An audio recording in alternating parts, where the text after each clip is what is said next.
vibes are high and the wisdom is real. We're two black mature ravers who are married and here to talk about all things rave culture, like sustainability, wellness, and keeping the energy alive no matter your age. From festivals to fashion, mindsets to music, relationships to rave aftercare, we've got you covered. So whether you're an OG raver in the scene or just discovering the magic, join the Vibe Tribe and let's keep the rhythm going.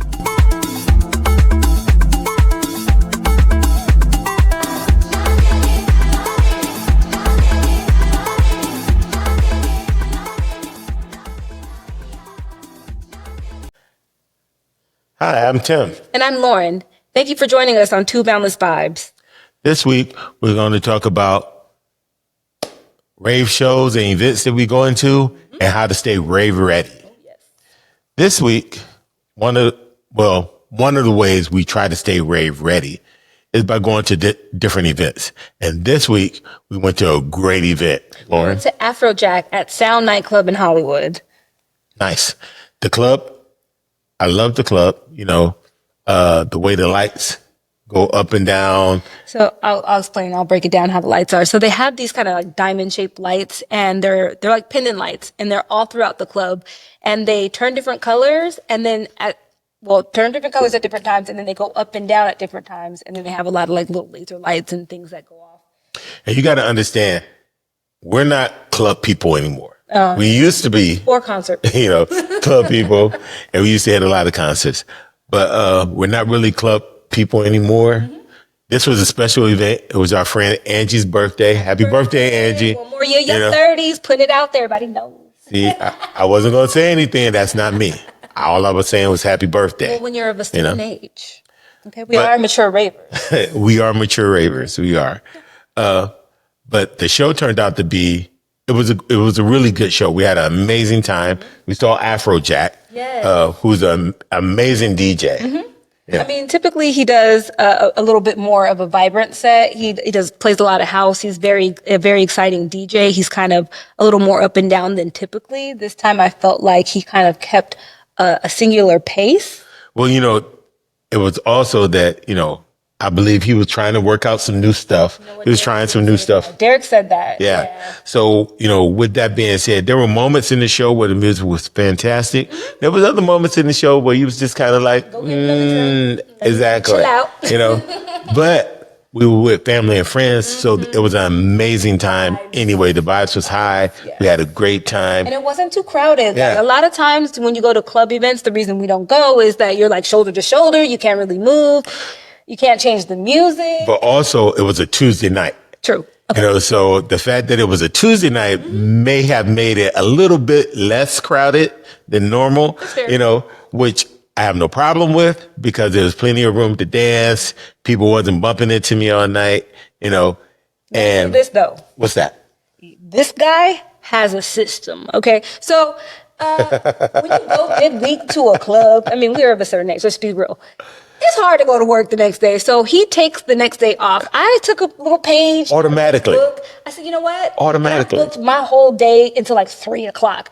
Did somebody try to get on them books? Oh, absolutely. I was like, listen, we're going to have to talk tomorrow because I was tired. It's one of those things where, when we go to different events, I don't care whether it's an all-out rave,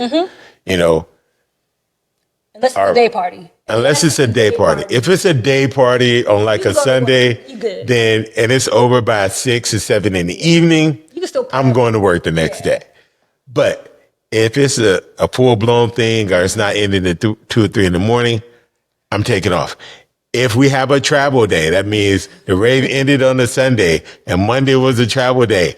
I'm taking Tuesday off because, I need to get my rest. But also, depending on your crew, the way our crew do, we're going to have fun afterwards. Absolutely. No exception. We had a wonderful time. Everybody was like, oh, that was so fun for Angie's birthday. Yeah, it was an amazing time. We had a great time. Mm-hmm. The music was awesome. The people that we were there with was awesome as well. Mm-hmm. So, overall, the night was a good night. It was a good night. I will say is, I dressed a little different for this one because it's a club and it's not a full-on rave. I had a little wardrobe malfunction. We won't even talk about that. That's not even the point. But, you got to dress accordingly to what you're at. So I had a little bustier top and some little leggings on, little sneakers. I had my J's on. You had your J's on. For me, going to any event, it doesn't matter whether it's a club or whether it's a full-on rave, I'm going to be as comfortable as possible. That means usually a t-shirt, some shorts, or some really baggy pants if it's chilly out, and my most comfortable pair of dancing shoes. You're so lucky because women, we are not dressed necessarily just for comfort. Comfort is there. Comfort is definitely there, but we are not we want to be cute, we want to be stylish. But of course, my recommendation is always to be as authentic as possible. That's true.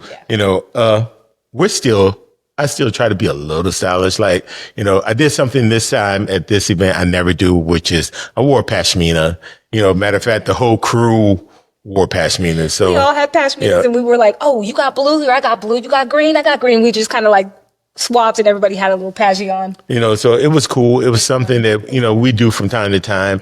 There's times when we all been out and we decided that we're going to wear our onesies. And I have what is that? Ewok onesie, from Star Wars. It's kind of dope. I look good in it regardless. I always look good. Yeah. And we'll all try to coordinate occasionally. It's a very rare thing for our group. But there are groups that will pick a theme. Yeah. And everybody's in the theme. Like everybody's Super Mario Brother character, or everybody's doing like princesses, and if it's all girls. That's not true. And it doesn't have to be all girls. You can still be princesses, and I've seen some. Do you? So it's whatever makes you happy.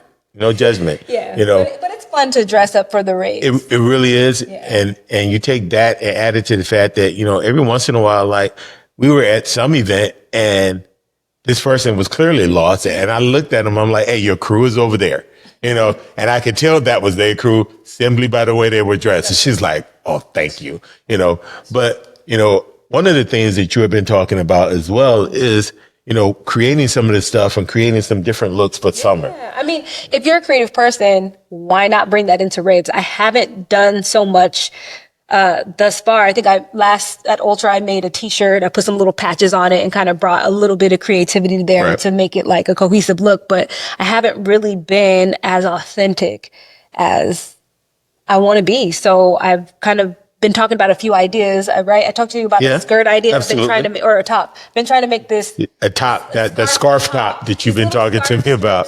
They're little Indian fabric strips, and I'm like, I've got to make a top out of this. I haven't been able to make it happen. It's not happening. But I ordered some supplies. I think I'm going to make a beaded skirt and either a scarf skirt or a scarf top. I don't know. But I'm going to make some more items that are a little more authentic to how I'm feeling or what my creativity, where it leads me. So, it's fun. I think that's important.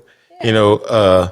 Style, your own personal style, and comfort. I've made like jewelry. I've made rugs. I used to make paint. I've done all kind of creative things, and why not bring you made rugs to go to a rave? Not for a rave, just creative rugs. I'm just checking. Just checking. But always add a little of your own personality to it, a little bit of your style, and make sure it's comfortable. And this way, when you're going out, it's not just comfortable, it's also fun for you guys. Yeah. All right. I think today, what I want to talk about is a great product that we just got in. I'm super excited. I posted it on our IG. Product spotlight time. So we got our Totem Labs totems. You haven't even turned them on maybe once, right? Yeah, that's it. Okay, so you're gonna hold that little button. Boom. So what these do is they are digital. A totem is the thing that you hold and everybody can see it from far away, so all of your crew knows where to go. Well, you would take 2 people or more, so everyone in your crew can have one of these, and you would sync them. So you'll sync them so that you guys have the same thing going on. I believe this is how you sync, but I actually haven't really, no, it's not how you sync. Okay. I have not actually gotten to the point where we've used them before because we just got them in and we actually haven't done the training on them either, clearly, because they're not singing.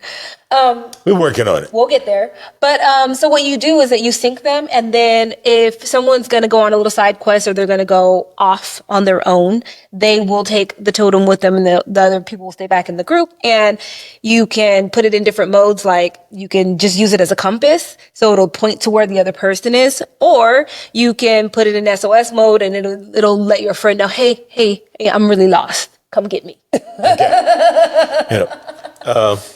And for anyone who's been to a big rave, anyone who's been with your rave family and went to the bathroom and you're trying to get back, especially during the middle of a show or a set, you know how hard it is if you don't have some type of totem or some type of way to recognize where your friends and families are. And then your people might move because, look, the next set is starting and we want to go see somebody else, and now you're completely lost. And sometimes once you lose your person, it's a done deal. So anyways, these are new. We're really excited about them. We've seen them online and we got them. Mine has a little pinky strap. I'm matching because I'm, my vibe, my aura. This is my rave color. That's your rave color? That's my rave color. Okay, dope. I think black is your rave color. Or blue.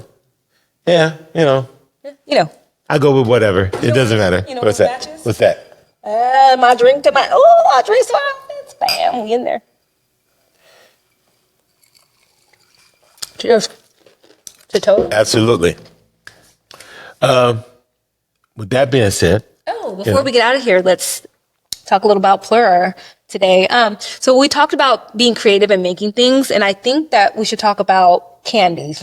Rave candy. We might have kind of mentioned it before, but candy are like little bracelets, and I'll put up a little image of what they are. They're a bunch of bracelets and trinkets and things that people carry, and then they trade with one another. So if you're out on the dance floor, I'm gonna call it dance floor. It's not really. If you're at the rave and you see someone vibing, you're vibing, it's kind of like I don't know how it starts. It's like it starts with eye contact, and then who are like, you're doing like this to the other person. They're like, yeah, and we're just vibing, right? And then somehow you're like, and then you do this.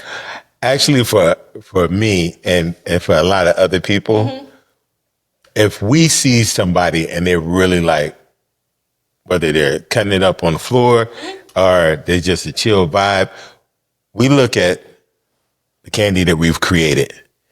And sometimes we look at the person and we be like, that's them. Yeah. As soon as we look at something that we say, that's them. Give me an example.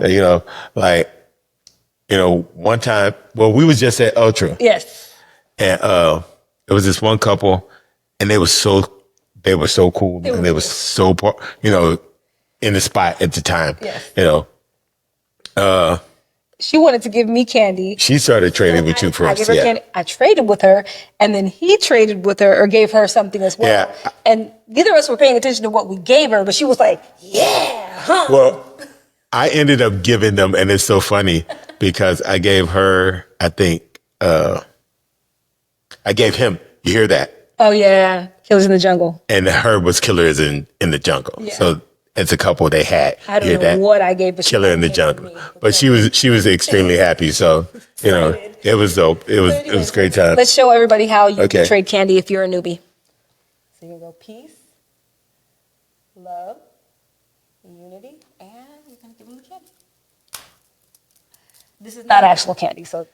It's not. This is a bracelet that we got while we was in Costa Rica. Yeah, we have matching. She actually has a matching bracelet. She never wears it. I don't know why.